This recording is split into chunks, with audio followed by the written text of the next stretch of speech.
impressions are lasting ones. It's essential, then, that you have a planned process from the moment that a candidate first arrives at your office door. The most critical part of this visit is the initial interview. On this tape, Burr Anderson demonstrates how he conducts this interview with the candidate. Andrea, nice to meet you. Nice to meet you, Burr. Did you have any problem as far as locating the building? No problem at all. Good directions. Very good. Don said some very nice things about you. How did you happen to know Don? Through a friend at the campus who knew him from high school, so he's known him quite a while. Introduced us, and we just started talking, and here I am. Very good. I understand that you're at Santa Clara University. Could you tell me a little bit about your situation there? I'll be graduating in about 7 weeks, so that means I'm a senior in the finance school. That's about... Okay. Santa Clara, how big is the campus now? There are about 3,500 undergrads and about 3,500 graduate students. Okay, and that's part of the law school there, too? Correct. Okay, very good. Tell me a little bit about some of the activities that you've been involved in here at Santa Clara.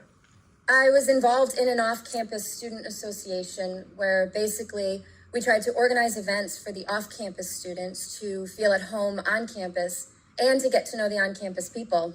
So I coordinated those events for about a year. Other than that, I basically didn't participate in any sports or social activities. Okay.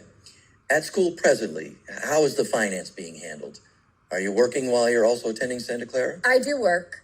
In the summertime, I usually work at some company or waitress or something like that and gather some money together. And then I work in the alumni office at Santa Clara University during school. I pretty much make my own hours. They're very flexible. Okay. Let me go back about 10 or 15 years. What would you say, Andrea, has been your greatest success? My greatest success.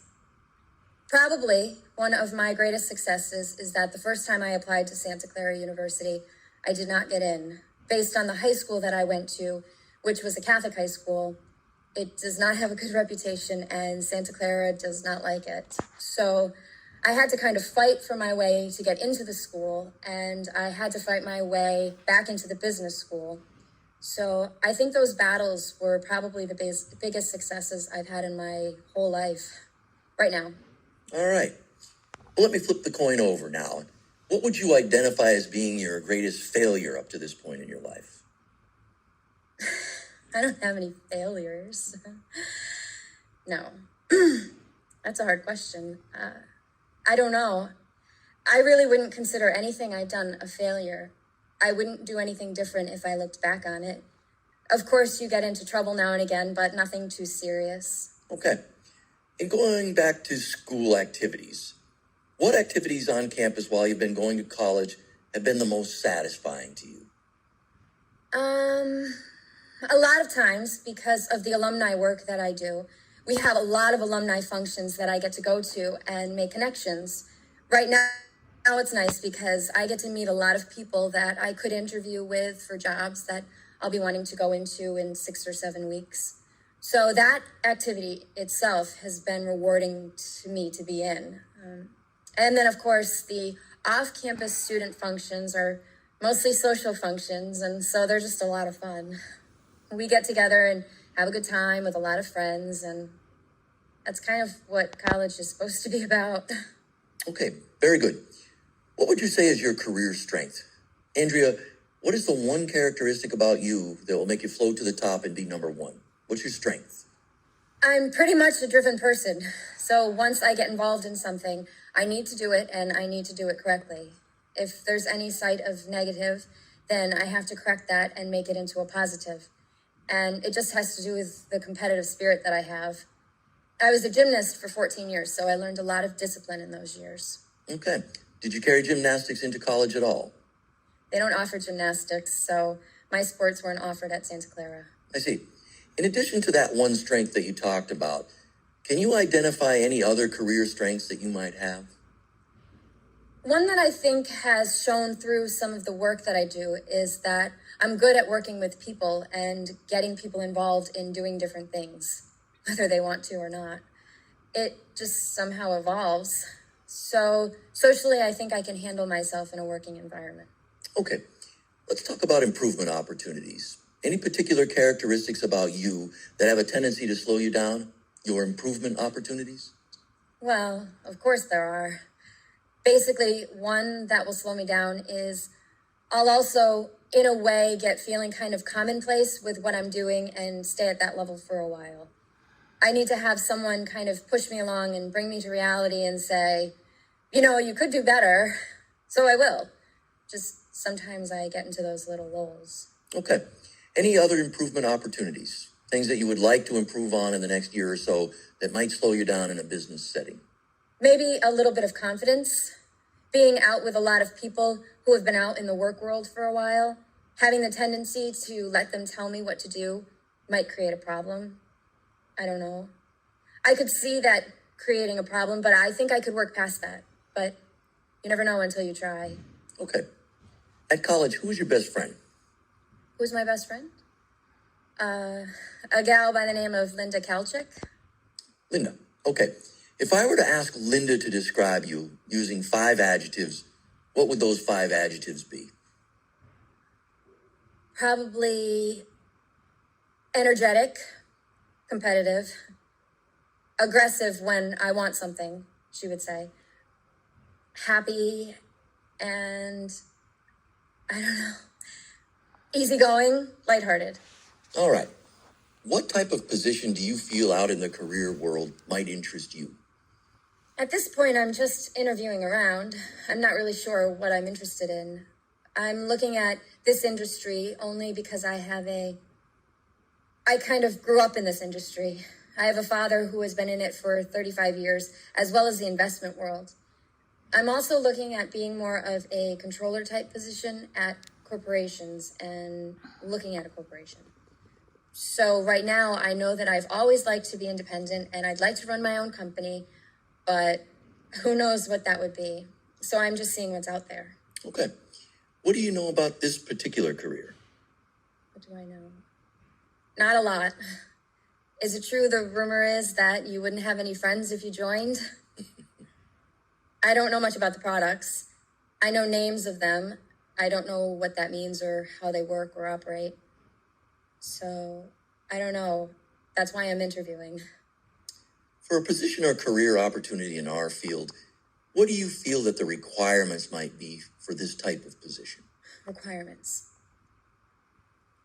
Oh, I would think that you would have to have a sense of being independent in a way and being in charge and being able to structure your work world.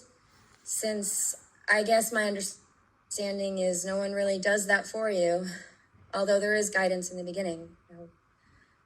So I would think that you would have to at least have want to have a structured work schedule. Okay. When Don mentioned the fact that we were doing interviewing and that we were, like you say, in the process of doing some interviewing, what was one of the major reasons that brought you in to see us today? What made you come in today? I respect Don quite a bit, and he said I should do this. And right now, I don't have a planned occupation when I leave Santa Clara University, so I thought I'd just see what it was all about. He made it sound very interesting, and so I wanted to maybe ask you some questions later. Okay, very good. What I'd like to do now is digress just a little bit, Andrea, and give you a little information as far as our opportunity and also explore a little bit about the selection process that we use here at the agency. First off, why are we interviewing? I think there are probably 2 major reasons. One, our company has expanded its product line and services it provides. We now have probably quadrupled the number of services and products we might have had 4 or 5 years ago. As a result of that, we now need to have more associates in our agency. The second reason is because we're talking about you going into your own business, developing what we call a private practice. One of the characteristics that is inherent with that is the fact that as the amount of clientele builds up, it gets more and more difficult for associates to have the time to go out and find new clients. If we occasionally don't bring in new associates, then our market penetration will eventually go down. So this is one of the reasons that we are doing some interviewing today. We find that there are 2 major reasons that people like this career. One is the high income potential. I'm not going to apologize about that. There's no question that in our business, for the right individuals, there's a very high income opportunity. The second reason is we're talking about the opportunity for you to go into your own business, have a private practice. Would either of those two characteristics of our career be of interest to you? Oh, they both sound great. Those are the two areas that Don really stressed, and that's kind of one of the reasons why I opened my mind to talk to you. Okay. Let me describe a little bit, Andrea, as far as the interview process. What we typically do is have you come in like we're doing today for what we call a first interview, where we'll spend probably around 20 or 30 minutes just getting acquainted, just trying to explain what it is we do here. During that interview, we will also ask that you invest about an hour of your time and take what we call the career profile. It's a questionnaire that's designed to give you a real good feel for whether we're even pointed in the right direction. We'll then mail that to Connecticut, where it'll be scored, and then in about 5 or 6 days, we'll get the results of that test. Based on this interview and the results of that questionnaire, we'll then probably schedule a second get-together. In that get-together, we'll spend probably about an hour and a half really getting to know you. Spend some time exploring your strengths and weaknesses and your goals, trying to determine where your head is. Then what we would do is set up a third interview where we would spend another 2 hours going over the career itself, trying to give you as much information as we can about the opportunity. Our purpose is to share with you all the pluses and minuses of the opportunity. At the same time, we want to spend as much time discouraging you from coming into this business. You see, Andrea, it's the greatest business in the world for the right person, and it's the worst business for the wrong person. And our job is to try to determine which person is which person. Does that make sense? It does make sense, and I appreciate it. Then what we would do is have you come in for a fourth interview where we go over our compensation. We would spend probably about an hour and a half to 2 hours explaining the concept of the financial service industry and how the principle of first-year commissions and renewal works, which really does make it unique. Does that type of a selection process make sense to you? It does make sense to me. It sounds good. Very good. Well, based on the input that I've received from you, what I would recommend is this. I would suggest that you invest about an hour of your time right now and take what we call the LIMRA career profile. It'll take you about, as I indicated, 1 hour, and it will really give us a good indication of whether we're pointed in the right direction. Is your schedule such that you have 1 hour? My schedule's flexible. My classes don't begin till afternoon, so we're okay. Okay, very good. Well, I'll go ahead and get that set up, and we'll take that career profile right now. Great. Thank you.